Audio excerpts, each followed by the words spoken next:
हडप सावरगावचे पोलीस पाटील श्री अमोल बाबासाहेब कोल्हे वय 34 हे येवल्याहून हडप सावरगावकडे जाताना गणेश कुरसुकीला त्यांना गालाला आणि होठाला नायलॉन मांज्याने इंजुरी झाल्याने ते आज आपल्याकडे या हॉस्पिटलला इमर्जन्सी बेसिसवर आपण त्यांना ॲडमिट केलं होतं.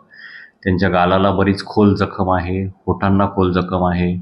तो मांजा जवळजवळ जिभेपर्यंत आणि दातांपर्यंत जखम करत गेला होता. त्यांना बऱ्यापैकी ॲक्टिव्ह ब्लिडिंग होतं.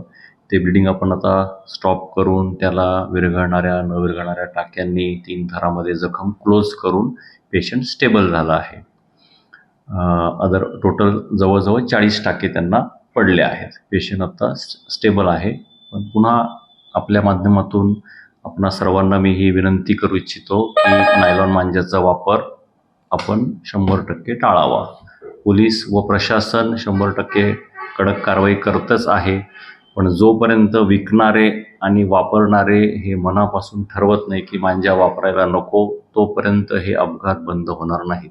त्यामुळे याचा वापर टाळावा.